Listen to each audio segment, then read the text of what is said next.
Greetings. I'm Hellena Pugh, a Marine Corps veteran and the host of your 5-Minute Salute. And today I have with me Anthony Butler, who hails from my namesake city of Helena, Montana. Anthony, welcome to our show. Hey, thank you, Helena. I appreciate it.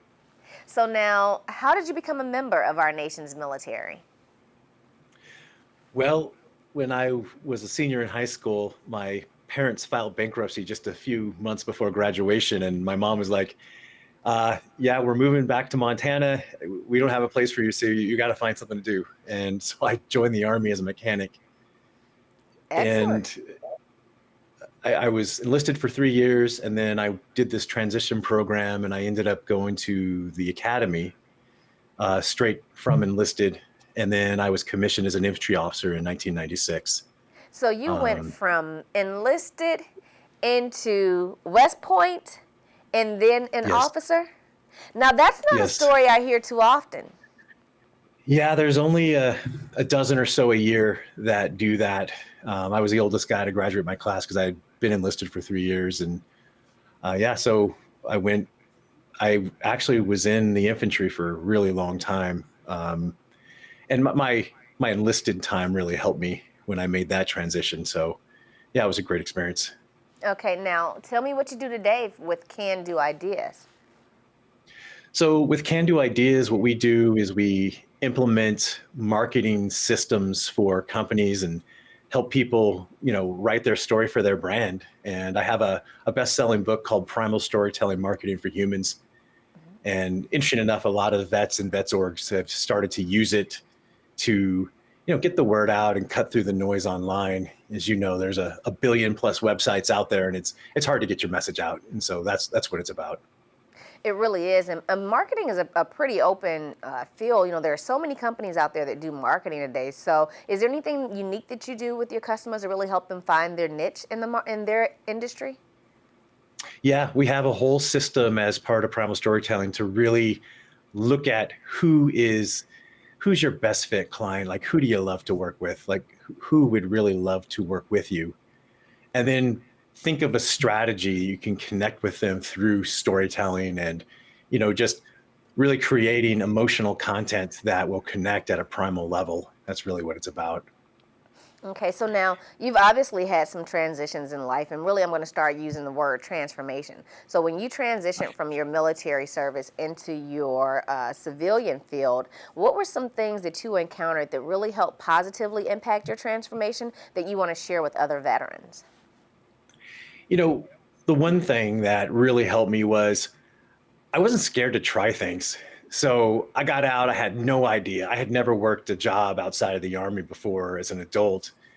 And I didn't know what to do. I had, the only skill I had was being in the infantry and punching people in the face. And there's not a big market for that. So I knew I had to find something else to do. And I jumped in. My first job, I was a project manager at a factory for a defense contractor. And then that wasn't a great fit for me, and I wasn't making any money. And I ended up going into sales, which sounds odd, but that was a good fit.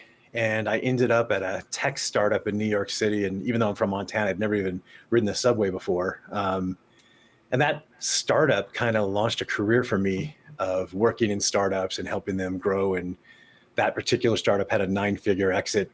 And, I was able to use that experience to kind of leapfrog into everything else that I did and eventually start Can-Do Ideas 9 years ago. And then you had the opportunity, I guess, to move back to your home state. So you took your experiences that you had both in the military and then also living in the other cities, collecting your actual, career experience, then you bring it back to your home state. It's exactly right. And as you know, being in the military just teaches you some self-management skills that a lot of civilians just don't understand. They don't get it. But then when you translate that into business, it's just a great fit. And I think that's why so many veterans own their own business and run their own companies. That's right. No, go ahead. I'm sorry. Oh, I was just going to say, it's just entrepreneurialism it's really, really a good fit for a lot of vets. So I strongly encourage it. And, it's one of the things that I teach as part of my company.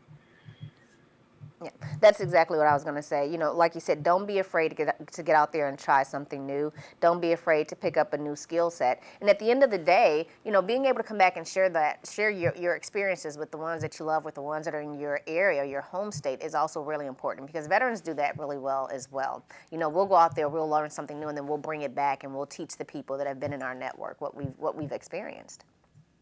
Yeah, absolutely. Well, Anthony, I want to thank you for joining me today on the 5-Minute Salute. I really appreciate the opportunity to interview you.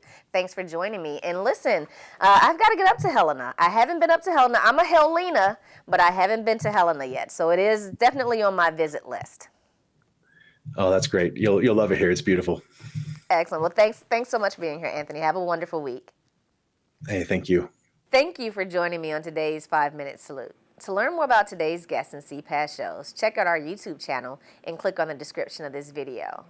And I invite you to join me in rendering a salute by subscribing, liking, and sharing this video. Until next time, and to all Marines, Semper Fi.